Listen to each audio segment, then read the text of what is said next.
레위기 13장 18절로 28절까지의 말씀 우리 다 같이 한 목소리로 합독하겠습니다. 피부에 종기가 생겼다가 나았고 그 종처에 흰 점이 돋거나 희고 불그스레한 색점이 생겼으면 제사장에게 보일 것이요 그는 진찰하여 피부보다 얕고 그 털이 희면 그를 부정하다 할지니 이는 종기로 된 나병의 환부임이니라. 그러나 제사장이 진찰하여 거기 흰 털이 없고 피부보다 얕지 아니하고 빛이 옅으면 제사장은 그를 이레 동안 가두어 둘 것이며 그 병이 크게 피부에 퍼졌으면 제사장은 그를 부정하다 할지니 이는 환부임이니라. 그러나 그 색점이 여전하고 퍼지지 아니하였으면 이는 종기 흔적이니 제사장은 그를 정하다 할지니라. 피부가 불에 데었는데 그 된 곳에 불그스름하고 희거나 순전히 흰 점이 색점이 생기면 제사장은 진찰할지니 그 색점의 털이 희고 그 자리가 피부보다 우묵하면 이는 화상에서 생긴 나병인즉 제사장이 그를 부정하다 할 것은 나병의 환부가 됨이니라. 그러나 제사장이 보기에 그 색점에 흰 털이 없으며 그 자리가 피부보다 얕지 아니하고 빛이 옅으면 그는 그를 이레 동안 가두어 둘 것이며 이레 만에 제사장이 그를 진찰할지니 만일 병이 크게 피부에 퍼졌으면 그가 그를 부정하다 할 것은 나병의 환부임이니라. 만일 색점이 여전하여 피부에 퍼지지 아니하고 빛이 옅으면 화상으로 부은 것이니 제사장이 그를 정하다 할 것은 이는 화상의 흔적임이니라. 아멘.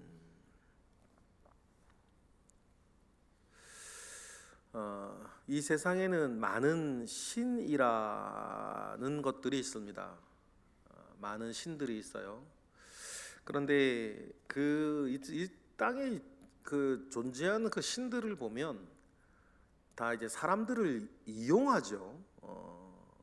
신이 사람을 이용한다라기보다 다른 사람이 신의 이름을 빌어서 그 사람들을 억압하거나 통제하거나 자기들이 그 사람들을 지배하고 있다는 것에 대한 정당성을 신화, 종교의 이름으로 정당화하는 일들이 있죠.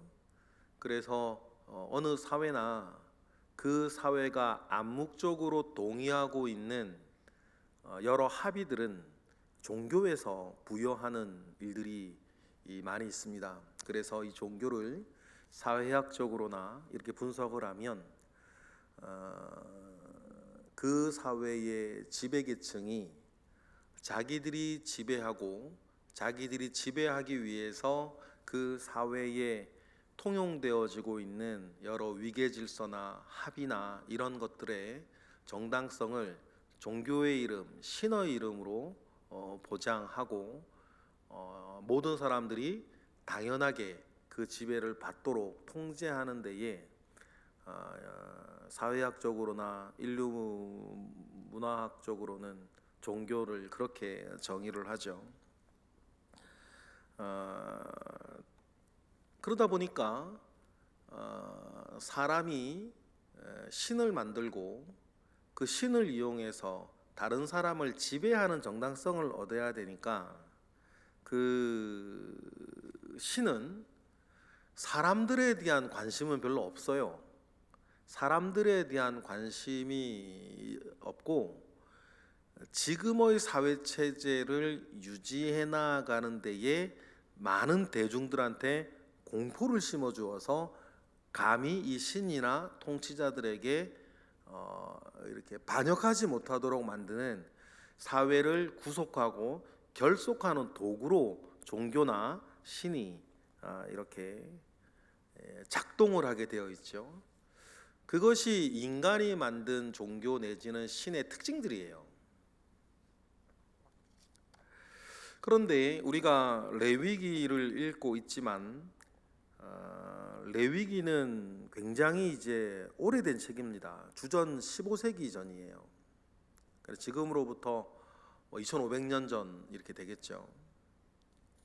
아주 고대 사회인데, 그런데 레위기에 나오는 이 모든 율법들의 규례 하나하나를 보면 사람들을 겁주거나 통제하거나 감시하거나 무엇인가를 지배층들을 인정하게 만드는 그런 신화나 통제나 두려움과 공포는 없어요. 그 공포를 조장하기 위해서 그 15세기 주전 15세기의 종교들을 보면 인신제사를 드리고,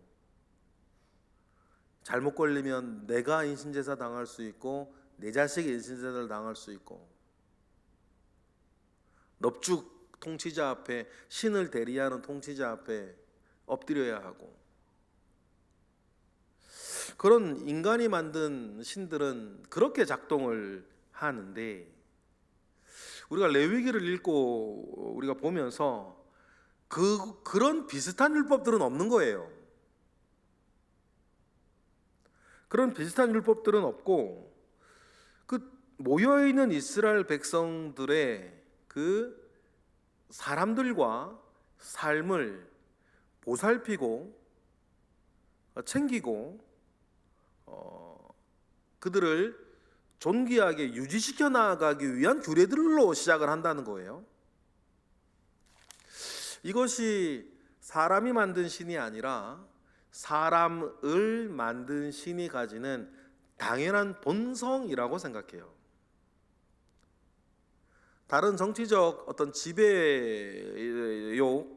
출발한 종교나 정치적 목적을 위해서 만들어낸 신이 아니기 때문에, 이 하나님, 여호와 하나님 스스로는 이 이스라엘 백성들 한 사람 한 사람 한 사람이 하나님께서는 자기가 만든 자기 것이요 창조주의 소유 아래 있는 내 것이니 그들의 삶 자체를 보살피고 지키려고 하고 공동체를 유지하려고 하는 데에 굉장한 신경을 쓰고 있다는 것을 여러분 레위기를 읽으시면서 보시는 거예요. 그래서 우리가 지금 나병과 관련되어진 이야기들을 매우 길게 지금 우리가 보고 있는데, 이런 나병과 관련된 이런 규제나 규정이 있든 없든 통치자하고는 상관없는 거예요. 그렇죠? 통치자들한테는 아무 소용도 없는 규정들, 율법들. 통치자들이 그들을 지배하고 있다는 사실을 보증하거나 담보하거나 그 정통성을 인정하는 거하고는 전혀 상관이 없는, 어린아이라도 할아버지라도 아줌마라도 그를 지키고 그로 인해서 그 사회 공동체를 지켜나가기 위한 위생적 개념을 이렇게 주는 전혀 다른 방향의 다른 목적의 율법들이라고 하는 것을 여러분 먼저 기억을 하셨으면 좋겠어요. 이걸 통해서 여호와 하나님이 정말 어떤 율법의 생리부터가 여호와 하나님이 정말 창조주로서 이 땅에 있는 사람들을 보살피고 그들을 살려나가고 건강하게 만들어가고자 하는 관심이 그렇게 많구나라고 하는 것들을 여러분 보시면서 내 것이니까 이렇게 챙기고 보살피시는 창조주 하나님의 그 의도를 오늘 계속 이어지는 이 나병과 관련된 이 이야기 속에서 여러분들이 먼저 읽고 우리 하나님이 어떤 분이신가 느끼시는 시간이 되시기를 먼저 부탁을 드립니다. 먼저 우리가 나병에 대한 이야기인데 18절부터 나오는 이야기는 종기와 관련되어져서 나병이 발병할 수 있는 예를 먼저 이렇게 보여주고 있습니다. 현대 사회에서 제일 무서운 병이 암이라고 한다면 고대 사회에서 제일 무서운 병은 이 나병, 넓은 의미에서 이 나병 안에 문둥병이 있는 것 같아요. 나병 같은 건데, 고대 근동에서 역사적인 자료를 찾아보면 알렉산더 대왕 이전에는 고대 사회에서 나병이라는 개념이 없었습니다. 문둥병이라는 개념이 없었어요. 그러니까 하나님께서 알렉산더 대왕의 등장하기 1000년 전부터 이 나병에 대한 규례들을 주시기 시작한다는 것은 당시의 의학으로는 상상하기 어려운 일이었다라고 하는 것을 이제 고대 이제 고고학자들이 발견하고 있죠. 뭐 이것을 뭐 거꾸로 뒤집어 가지고 믿지 않는 눈으로 보니까, 아니 알렉산더 대왕 때 나오는 나병이 레위기에 나오는 것을 보니까, 그래서 뭐 레위기가 알렉산더 대왕 그 즈음에 쓰여졌다, 이렇게 거꾸로 보면 그렇게 되는 거고, 믿음으로 보면 하나님께서 당시의 의학은 알지 못하는 것이라 하더라도 공동체를 지켜나가기 위해 중요한 것이니 하나님께서 먼저 광야에서 살아가는 그 살아가야 이스라엘 백성들이 위생이나 이런 게 어떻겠어요? 어려웠겠죠.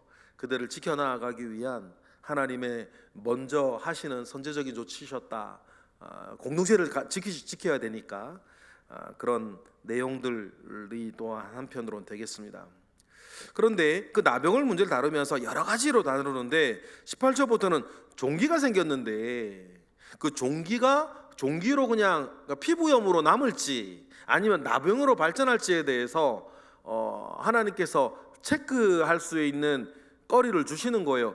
하나님이 이 체크거리를 주시지 아니하였으면 당시 사람들이 어떻게 알았겠어요? 그러니 하나님께서는 이런 일들을 통해서 종기 하나에도 신경을 쓰시는구나, 그렇게 우리가 알 수 있죠. 18절 우리 먼저 읽어보겠습니다.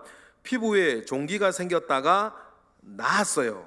19절 그 종기에 흰 점이 돋거나 희고 불그스레한 색점이 생겼으면 제사장에게 보일 것이고. 그래서 나병을 기준하는 것은 늘 하나님 두 가지를 제시하셨어요.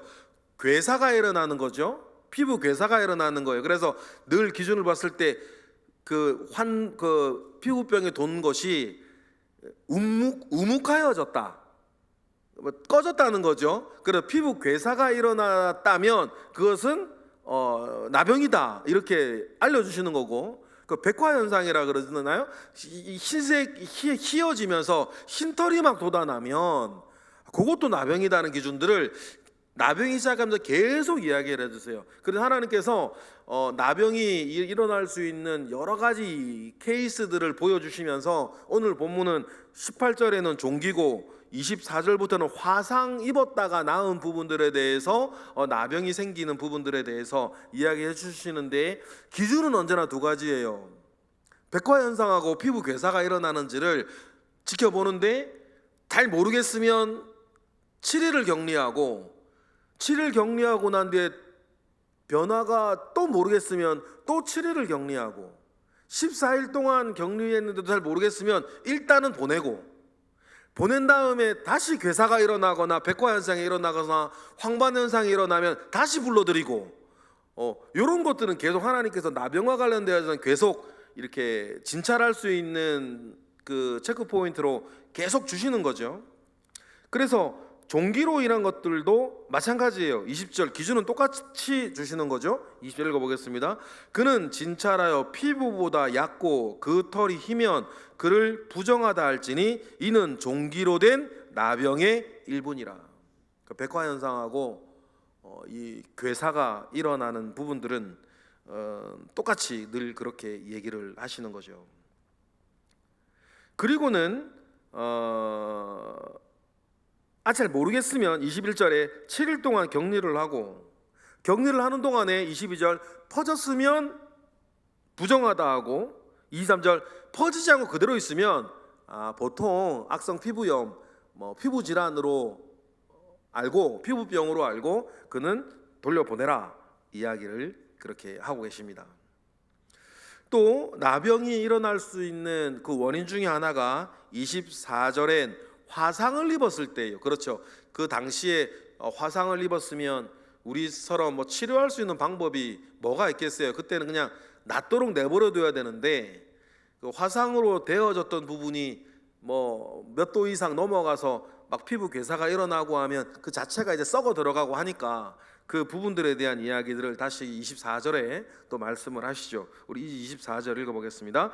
피부가 불에 데었는데 그 된 곳이 불구스름하고 희거나 순전히 흰 색점이 생기면 이렇게 되어졌어요. 그러니까 화상을 입었을 때에도 피부병을 대처하는 거랑 그 이유로 똑같이 말씀을 해주시는데, 화상은 고통스러워도 심하지 않으면 물집 잡혔다가 벌개졌다가 어떻게 뭐 어때도 흉이 남더라도 내버려두면 낫는데, 뭐 화상 된 사람은 괴롭지만 결국 화상은 내버려두면 낫는 건데, 그런데 어느 일정 수준 넘어서 화상을 입으면 거기에 살이 썩어 들어가겠죠. 그걸 이제 주님께서, 하나님께서 이렇게 진찰하게 하십니다. 근데 그것이 나병으로 발전되어지는 부분은 또 역시 똑같아요. 괴사가 일어나고 있는지, 흰털, 뭐 백관성 같은 게 일어나는지, 그런 부분들을 보게 하고, 잘 모르겠으면 또 어떻게 해요? 7일 동안 지켜보고, 그래서 7일 만에 괴사가 막 퍼져나가면 나병이고, 좀 옅어지거나 좀 낫는 기운이 있으면 28절에 그는 그냥 단순한 화상이니까 화상으로 치료를 받게 하라고 그렇게 말씀하시는 장면이 오늘 본문이겠습니다. 그러면 여러분, 오늘 본문 이렇게 보면서 하나님께서 참 이 나병에 대한 그 이스라엘 사람들을 지키고 공동체를 감염으로부터, 전염으로부터 예방하기 위해서 하나님께서 참 철저하게 지적해 주신다라고 하는 사실들을 우리가 오늘 보아요. 당시의 위생이나 방역 지침이나 의학이나 예방과 관련되어져서 애굽에서 벽돌 굽던 이스라엘 사람들이 뭘 알겠어요. 이스라엘 사람들은 나중에 이제 출애굽하기 직전에는까지는 정말 비참한 삶을 살지 않았습니까? 얼마나 비참하였는지 모세의 탄생 기사를 보면 알아요. 지금 만약에 그런 일이 일어나면 어떻게 되겠어요? 사내가 태어나면 정부가 와서 죽이는 거예요. 그런데도 이스라엘 사람들은 아무 소리를 못해요. 그들이 할 수 있는 게 뭐였어요? 광주리에 담아서 그 사내 아이를 나일강에 떠내려 보내는 것밖에 없었습니다. 그런 지경이 되도록 아무 이야기도 할 수 없던 사람들이 이때 이스라엘 사람들이었어요. 그죠? 그러면 이 이스라엘 사람들이, 제가 뭐 당시 고대 이집트의 의학이나 이런 것이 얼마나 발전하고 있었는지는 잘 모르겠지만, 그런 대접을 받고 있는 이스라엘 백성들에게 그들이 가지고 있는 뭐 치료나 의학이나 예방 이런 것들을 그 애굽에서 이스라엘 사람들한테 해주기나 했겠어요? 알려주기나 했겠어요? 아무것도 모르고 집으로 벽돌 굽던 노예들이었던 이 이스라엘 백성들을 뭘 어떤 당시의 어떤 상황 속에 안에서 기준 속에서라도 의학에 대해서 알겠고 이런 감염에 대해서 알겠고 그러겠어요. 그러니 하나님께서는 광야에서 상하수도 시설이 전혀 없고 정화조 시설도 전혀 없고 광야에서 살아야 되는 이스라엘 백성들의 삶, 특히 그 안에서도 전염 예방을 하기 위해서 하나님께서 이렇게 매우 친절하고 자세하게 이렇게 말씀해 주시는 것을 보면서, 맨 처음 말씀드렸던 것처럼 통치자를 위한 율법이 아니라 일반 대중을 위한 율법으로 하나님께서 이렇게 주신다는 것 자체가, 인간이 만들어낸 신과 인간을 창조하신 하나님은 기본적으로 율법을 주시는 그 이유와 목적도 다르다라고 하는 것을 우리가 알게 되는 거죠. 여러분, 이러한 하나님의 섬세한 관심이 여러분에게 있다는 것을 믿으시기 바랍니다. 이러한 하나님께서 세밀하게 관찰하시고 세밀하게 보살피시고 세밀하게 만지시는 그 하나님의 성품이, 감사한 건 뭐예요? 오늘 저와 여러분에게 맞닿아 있다는 거예요. 그러니 하나님을 신뢰하고 하나님 안에서 은혜를 구하고 뜻을 구하고 길을 찾으며 하나님과 함께 여러분 동행하시는 이 땅의 삶을 살아가시는 저와 여러분 되시기를 주님의 이름으로 축복합니다. 기도하겠습니다. 할렐루야. 하나님 감사와 영광을 올려드립니다. 크신 은혜 가운데에 우리가 살고 있습니다.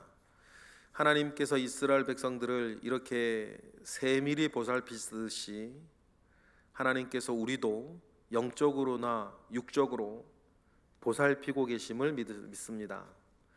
그러한 하나님의 은혜를 우리가 늘 기억하고 오늘 하루를 살아갈 때에도 하나님을 생각하여 든든하게 살아가게 하시고 지혜를 구하게 하시고 우리를 세밀히 관찰하시고 보살피시는 주님과 더불어서 오늘도 온전하게 살아가는 우리 모든 새벽의 기도자 되도록 은혜를 더하여 주시옵소서. 이 시간 드려지는 1000번째 예물 가운데에 주님 함께 하시고 하나님 아버지의 크신 은혜 속에서 새벽을 깨워 기도하는 이들을 또한 이끄시옵소서. 예수 그리스도의 이름으로 기도드렸나이다. 아멘.